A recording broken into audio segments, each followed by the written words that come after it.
people. How are you doing? Please say hi in the comment section and let me know where you are joining me from.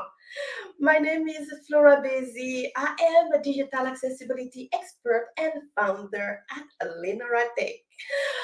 Linoratech is an incredible company with the value and mission to help leaders and professionals easily create inclusive and accessible digital product like website, application, digital document like PDF.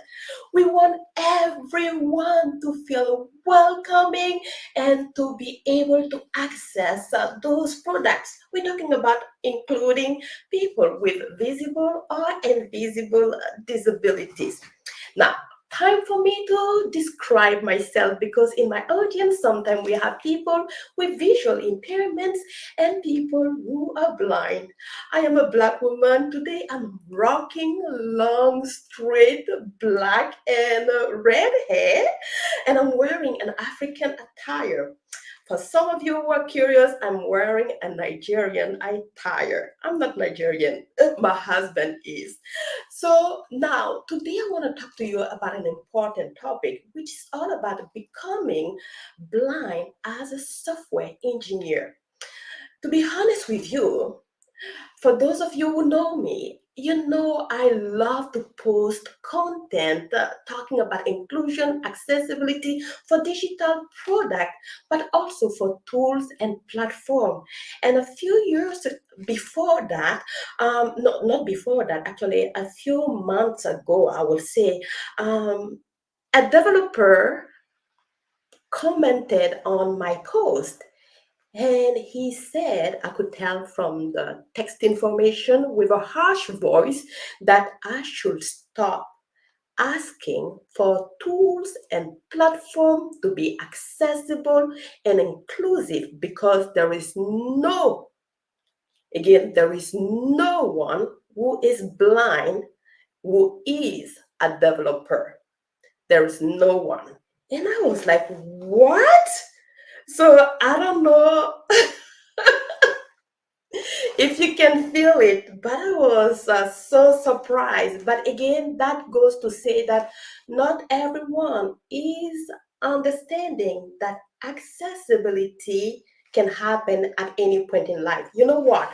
Today I have the perfect guest speaker to share his experience and also lesson he has learned in his journey. Please help me welcome my good friend Ariel. Ariel, hi, Ariel. Hello, Flora. Hello, I, my friend. oh, my Glad friend, to be I am here. so happy to have you here. I see a few people commenting. Ariel, let me just read some of those comments and All I right. will start the conversation. I see Marisol say hi from Mexico. Hi, Marisol. Hola. I see Daniel say hi from Calgary. Hi, Daniel. So happy to see you. I have Sherifat. She's also here from Ottawa. Oh my goodness. So happy to have you all here. Please, again, don't feel shy. Say hi in the comment section. If you have any question, again, just share it in the comment section. I promise we can see these questions live and we can address it. I mean, Ariel is such an incredible person. I met him a few months ago, but this guy, he's a software engineer. He is advocating for accessibility. He lives in Argentina, which goes to show that inclusion and accessibility, it's a global matter. It's not just in Canada, it's not just in United States, it's everywhere. So enough about me blabbing. Ariel, can you please introduce yourself to the audience? Yeah, sure. Well, thanks for having me. And well, I am Ariel. I'm in my 50s. I have three stepchildren, three grandchildren. I have a short salt and pepper hair, and also I'm wearing white, black, and someone sweatshirt. I love that. Ariel, I have one question. As I said in my introduction, there is a lot of people who are unaware, right, that a person who is disabled or a person who is blind can be a software engineer, can be a developer, or could be also a designer or any other role that you may think of in an organization. Can you tell me, because you are a software engineer, how did this journey started for you, right? Before you became blind? Yes, was this actually started a long time ago. I basically coming from, I think half of my life I was basically doing things with web technologies. By the time I started, I was mostly doing design and web design, then moved into programming, and that was most of the my life until 8 years ago when, well, something happened to my vision, and then I lost my vision. I was like, oh, now what? It was a terrifying experience, but well, that's basically the start of a new phase in my professional career and in life also. Yes, yes. Oh my goodness. I can't imagine because eventually, whenever something huge, something like losing a vision happen during your life and your career, there's a lot of questions you start asking. I see someone else said hi. Let me just acknowledge this person. Hi, Kim. Coming from BC, Canada. Yes, from British Columbia. Hi. Again, if you have any question or if you want to share a thought, please do not feel shy. If you're hearing something you like, please give us a thumbs up. It helps with me understanding that this content is valuable and keep me pushing forward. But you can also share the same link of the event with other people or in your network. Ariel, what important thing that oftentimes people also ask, it's around, uh, the next chapter after you became blind. Were you able to retain your job? Where was perhaps the organization you worked with, were they able to accommodate you so that you can keep doing the work that you have done maybe for years? Um, what were the obstacles you faced? Because I know you're still a software engineer, which means that you probably also learn in a different way to move forward with your career. So was your company accommodating to your new change in life? Well, yes, I think the biggest challenge that I faced back then was uh, accepting my condition as a blind person. I was basically feeling that there were no fate for me, no anything about programming, no dreams to pursue, nothing. Basically, everything ended. Uh, so it was kind of tough to move from there. But eventually, I realized that if I could reinvent myself, not as a developer who lost his sight, but as a blind developer, then the future could look much brighter. Yeah, yeah. I understand, and I love the nuance that you just made here. You said reinventing myself, not as a person who lost his life, because when you use that his sight, when you use that word, you focus more on the Yes, thing that you don't have anymore. But when you said my totally. identity is a blind software engineer, then you empower yourself because you want to find ways with new this new identity. So I like that part very much. And I want to ask even the audience, do you think that in this, maybe you are aware of it or maybe not, do you think that most organizations are now accommodating to, people with disabilities? I know this can be a long debate, but please let me know what you think in the comment section. I'm always curious. I know for sure that many organizations have seen Ariel have, in the HR accommodation, but some people are still feeling like maybe there is missing pieces and things like that. But then when you said that you had to reinvent yourself, you also mentioned that, you know, at some point you lost hope because you felt like there were nothing. What gave you the opportunity or the awareness to be like, oh, I can learn something although I am blind? I know I met someone before who was blind. Also, she lost her sight years after being a sighted person. She said one thing that saved her was that someone has told her dad that there are courses she can take as a person who's blind to keep on moving. But in your case, how did you, what got gave you actually that, new direction? Um, yes, it was most kind of a personal situation because I basically was lying everyone around, even my own family. Oh no, it has no problems with my sight. I'm trying to uh, pretend that I actually looking at people.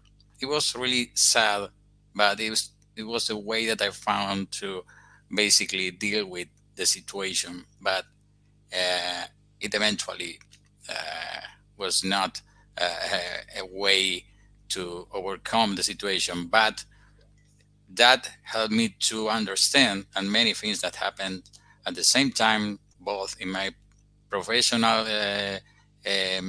situation and in my personal life, that there is maybe another way to face this. Maybe not a way to is maybe stay at home crying because I don't have a work, I don't have sight, I can do this, I can do that. No, maybe there is something that actually can serve me as a bridge from I was and where do I want to go.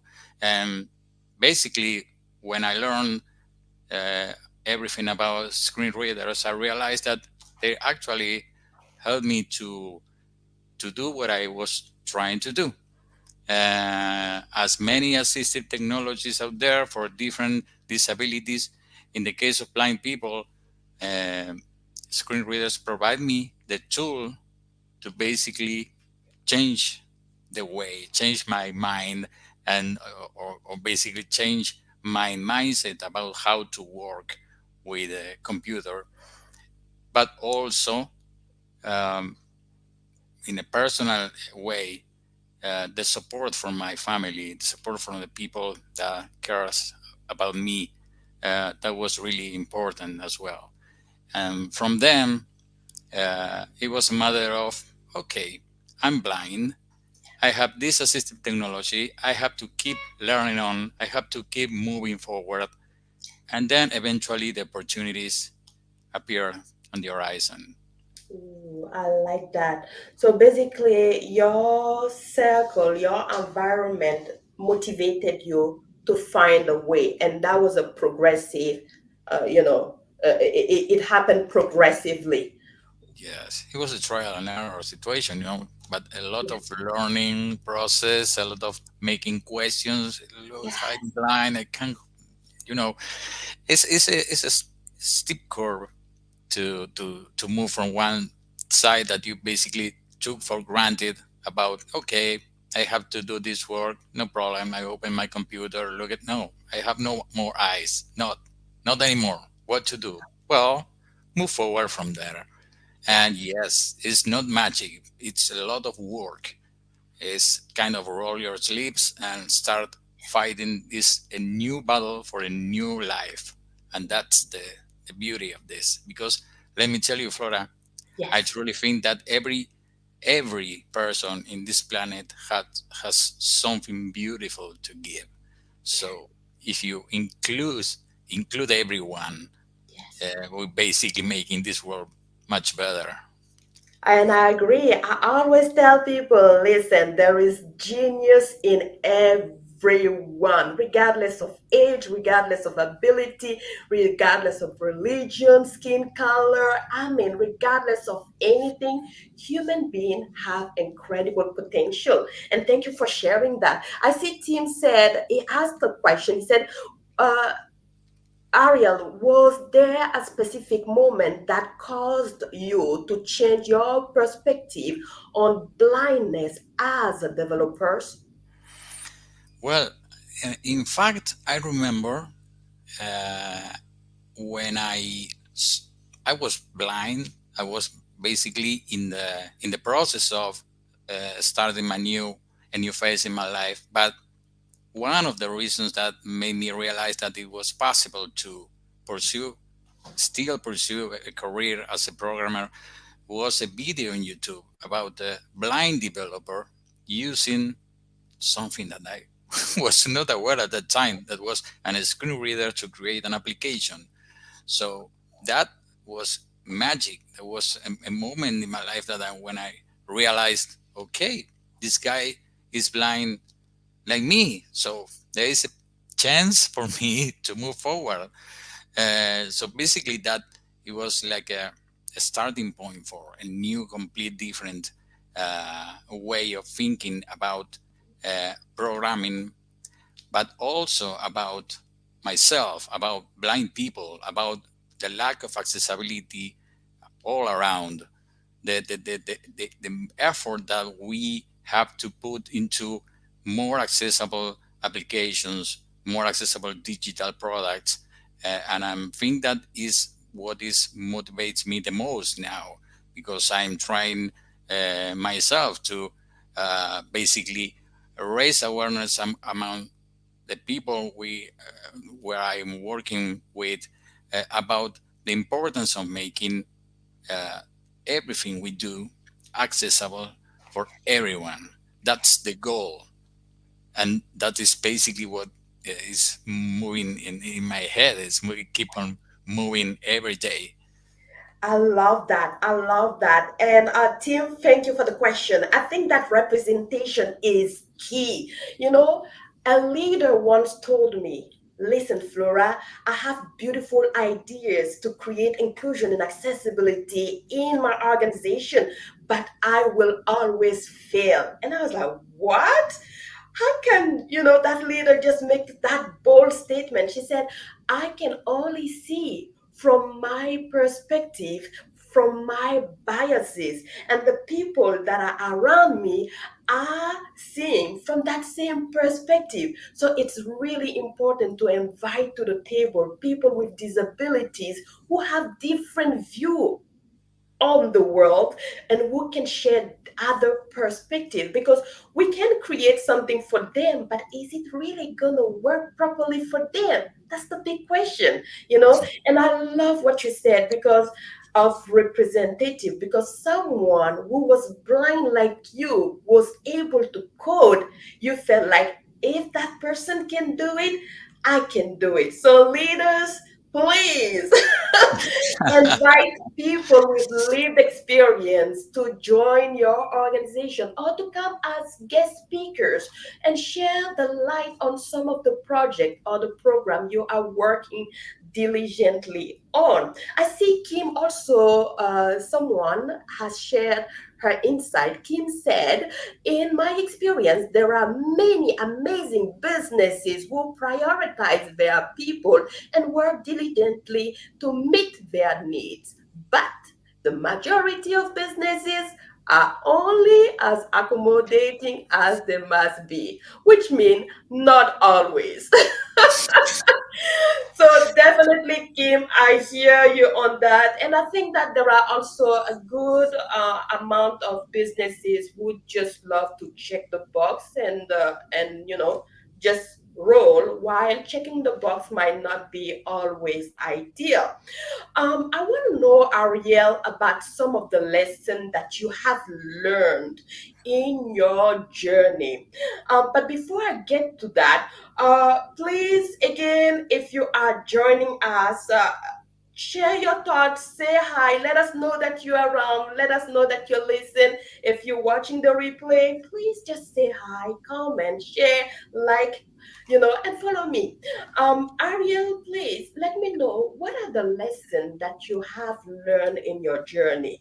I know you and I, for example, one time, I have to be honest here. So one time I reached out to Ariel because I had trouble reading a PDF document with, the screen Yeah, readers. I've I tried remember. with JAWS. I've tried with, with NVDA. I couldn't read the document. I was like, what is happening? So I reached out to Ariel and I said, Ariel, is this working for you? It was a document where where people had to, literally sign legal, information by adding their initials on the different field.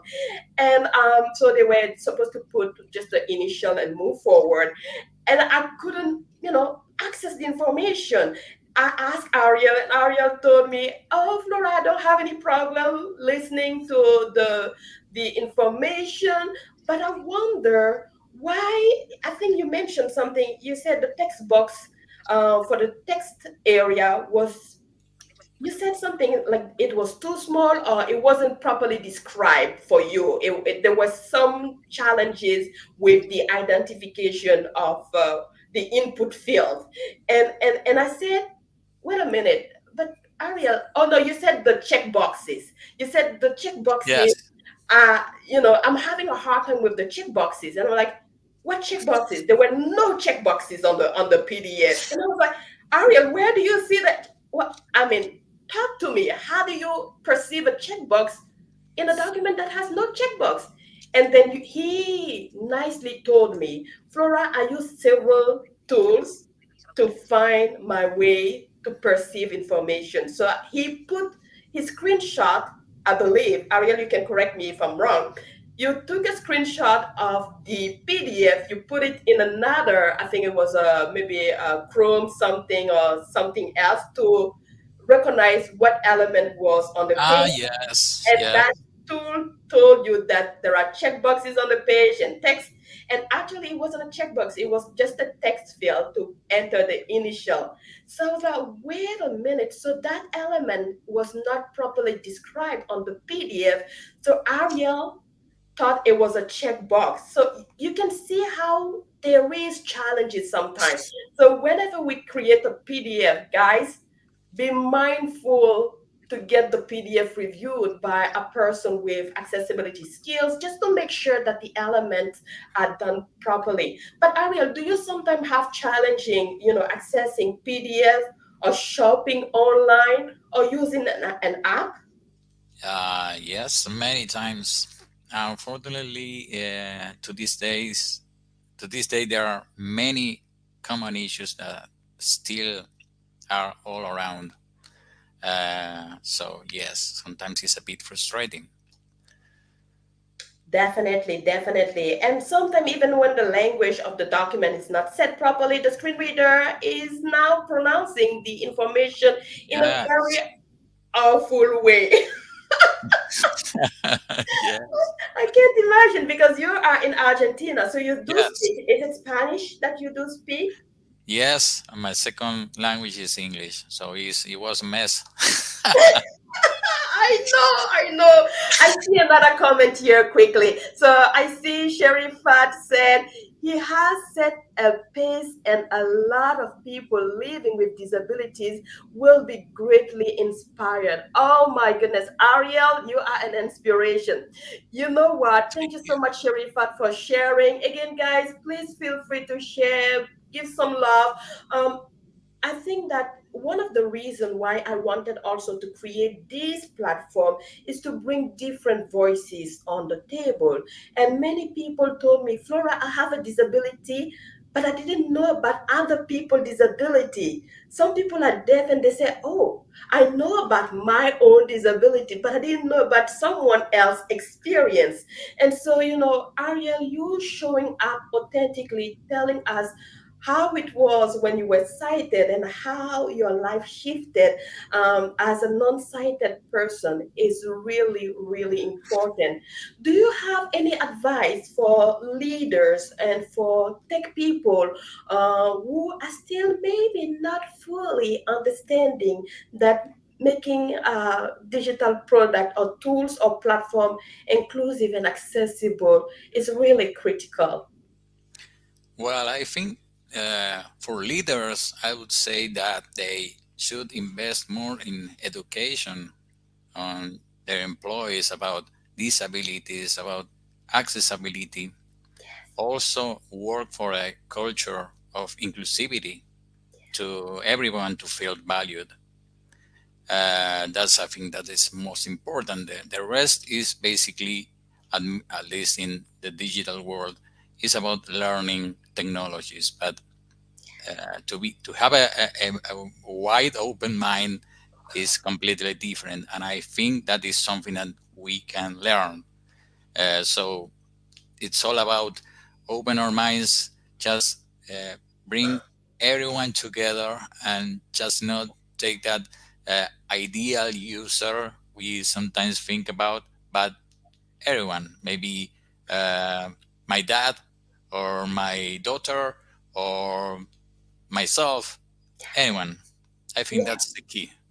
And that's so important. And I think that even having open conversation with people with disabilities will also help, because we know many people know a lot about the AODA, the standards for accessibility.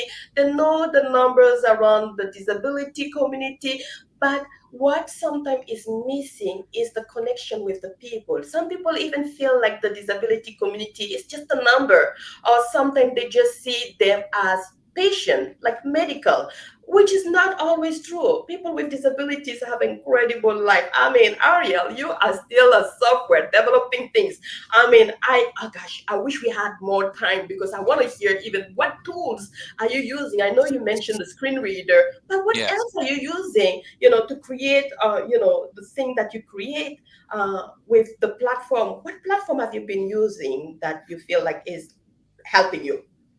Um, Actually, a screen reader, I use a variety of screen readers. So basically, everything that happens on the screen, one way or the other, I will be able to find information I want. So, yeah, some platform has, have some problems regarding accessibility, but overall, uh, it's a matter of trial and error, as I said before. But I think. Uh, the problem is not about uh, technologies or platforms that are not accessible. When I talk as a developer, the problem is to change my mindset. And every time I code any single line of code is to think, okay, but this is going to work for me, for the ideal user, the Jira ticket says, or for everyone. I think that's everything. That's a good start for everyone who is Mm. interested in this landscape. I love it. I love it. And I love the fact that you also said, don't be afraid of failing. Don't be afraid of errors. It's part of the growing Absolutely, process. Without the absolutely. error, we don't have any feedback. Without feedback, we are not innovating. We're not creating something new. We're just creating something that we've done before. So Hmm. it's really important to have an open mind, to embrace different things, and don't be afraid. Try something new. Not at You will all. never know. Ariel, I mean, so thankful to have you here. Where can people connect with you? Okay, feel free to connect me here on LinkedIn. Also, I have a podcast in Spotify that is called Web Accessibility for All, where I basically talk about everything related to web accessibility. I share my points of view from developer perspective, but also good tips, tricks, and everything. It's a weekly podcast, so feel free to join me there. That's it. Thank you very much, Flora, for having Oh, me. thank you A pleasure. so much. It was a pleasure. Again, thank you so much, everyone, for joining. I will see you next Friday with another topic around inclusion, accessibility, and diversity. But for now, enjoy your weekend. And if you have any question at any point in time, feel free to reach out. I am in the pen book. Thank you, Ariel, and I will see you next time. Bye bye.